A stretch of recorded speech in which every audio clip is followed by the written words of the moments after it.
Hola a todos, bienvenidos al lugar sin tiempo ni espacio. Hoy vamos a hablar de nuevo sobre la Biblia hebrea y la comparativa con las traducciones posteriores que conllevan a un error de interpretación de las Escrituras.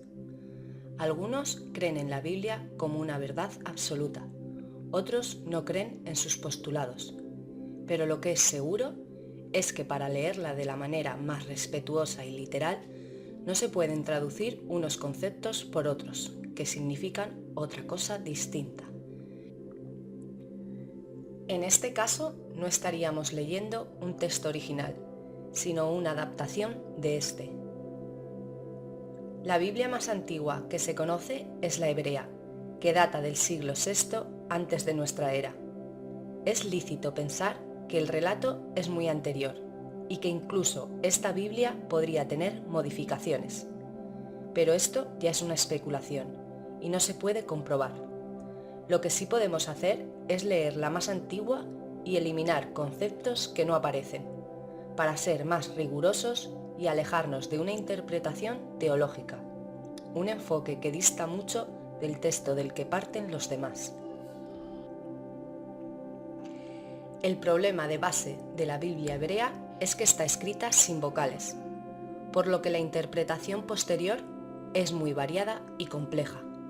Pero lo que es peor es que el cristianismo posterior realizó una interpretación a la imagen de la religión que querían crear y de los términos que querían introducir. Básicamente robaron un texto que cuenta la historia de un pueblo concreto, el hebreo, y lo instauraron con una verdad que debe seguir toda la humanidad. Para leer la Biblia de una forma diferente, vamos a dejar las que consideramos las palabras más importantes que han sido cambiadas sin ninguna justificación, más que la de dar otro sentido a las Escrituras. Nos basaremos de nuevo en las aportaciones de Mauro Biglino en la traducción de estos términos. Queremos dejar claro que los propios exegetas judíos también dan esta versión, que en nada se parece a la católica cristiana. No es solo cosa de Biglino. Dos de estas palabras ya las mencionamos en un vídeo anterior. Son Elohim y YHWH, el tetragramatón, Yahvé o Jehová, como lo traducen en las religiones.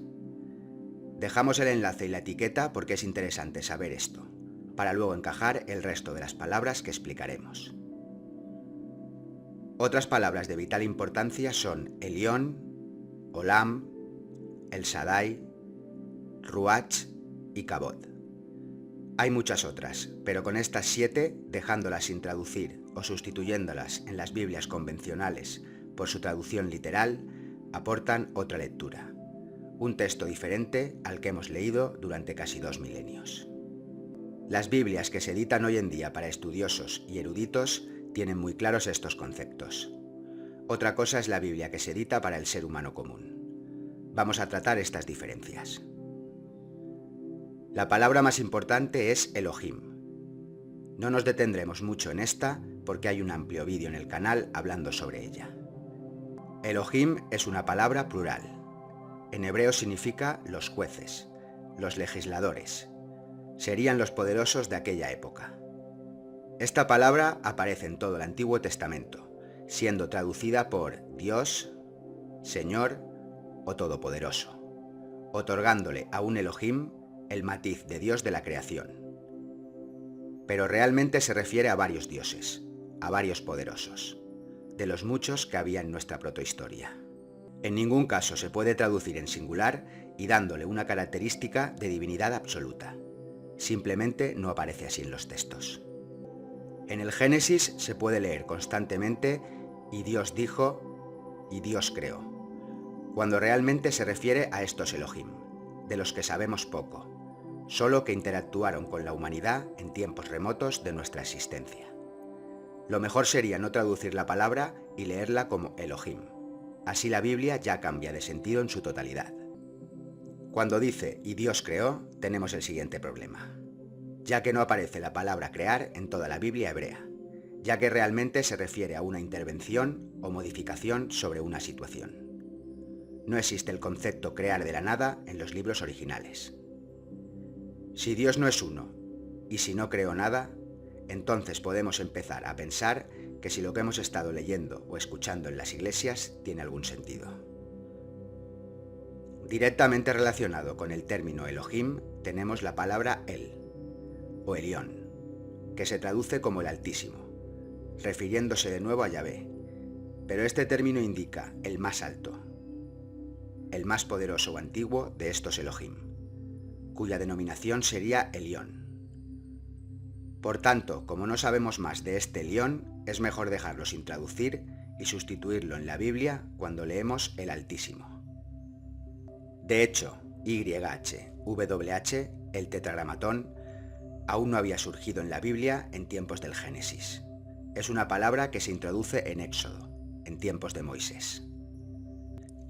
Las siguientes palabras que tenemos para dotar a Dios de una divinidad absoluta son eternidad y omnipotente.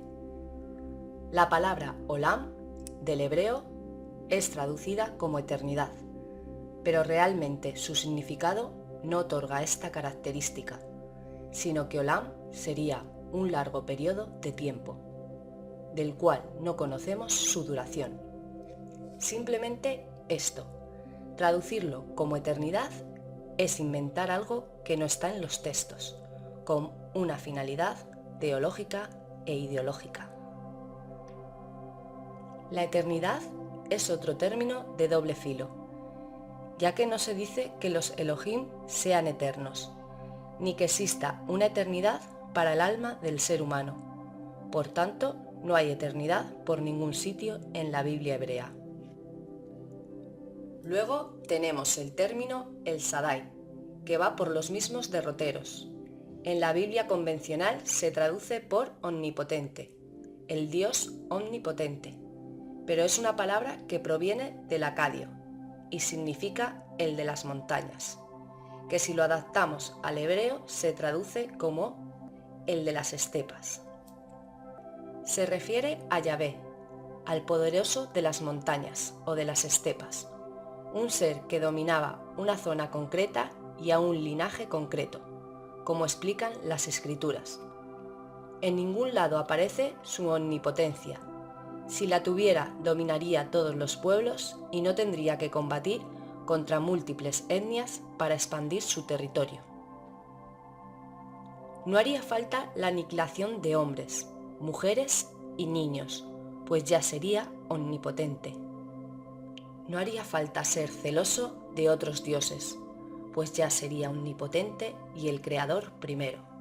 No tiene sentido. Estamos intentando hacerlo de manera fácil y resumida, para que el programa pueda ser accesible para todos los públicos. Recapitulemos las palabras explicadas antes de continuar. Dios, Señor, Todopoderoso, se sustituiría por Elohim.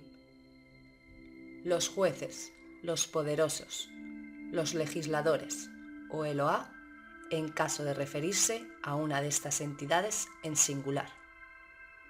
Ejemplo, y Dios dijo, se leería y los Elohim dijeron. YHWH, el tetragramatón no tiene traducción posible y no aparece en la Biblia hasta que el propio Elohim revela su nombre a Moisés en la montaña. En los capítulos anteriores, sobre todo en el Génesis, no puede aparecer. Cuando Moisés pregunta su nombre, el Elohim contesta, yo soy el que soy, término ambiguo que indica que no sabe su nombre, para después añadir, seré Yahvé, el Elohim de Abraham. Por otro lado, cuando se lee el Altísimo, se debe poner el o Elión, que es, por así decirlo, el comandante de los Elohim, el más alto de ellos. Génesis 14, 20. Y bendito sea el Dios Altísimo que entregó a tus enemigos en tu mano. Se leería, y el bendito sea el Elohá Elión que entregó a tus enemigos en tu mano. Eternidad o eterno no aparecen en la Biblia. Sería Olam o un largo periodo de tiempo, sin saber cuánto. Crear de la nada tampoco aparece en la Biblia hebrea. Sería intervención o modificación, en caso de las condiciones de habitabilidad terrestre o de la especie humana. Ejemplo: y Dios creó los cielos y la tierra. Los Elohim intervinieron, modificaron los cielos y la tierra. Con estas palabras descritas ya se ve la historia de unos poderosos que tuvieron una intervención sobre la tierra y sobre la especie humana. Ya que el Génesis habla de esto y posteriormente en tiempos de Yahvé habla de Elohims guerreros, de militares a los que se le asignaron zonas. La tecnología está presente en todo el relato, como ahora veremos con las siguientes palabras. Ruach y Kabod son las palabras más importantes en este aspecto, ya que Ruach ha sido traducida como el Espíritu de Dios, cuando realmente significa lo que se mueve por el aire o aire que se mueve. Tampoco aparece espíritu por ningún sitio. Si lo unimos a Kabod, que significa objeto pesado, que servía como transporte, en hebreo tendríamos un objeto pesado que se mueve por el aire, en el que montaba Yahvé.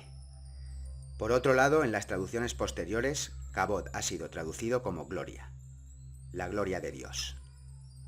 La unión de Kabod y Ruach quedaría como la gloria del espíritu que va volando, invisible. Nada que ver con un objeto físico como hemos mostrado antes. Aquí se puede discernir sobre la intencionalidad cristiana para dotar de nuevo a Dios de una divinidad inexistente.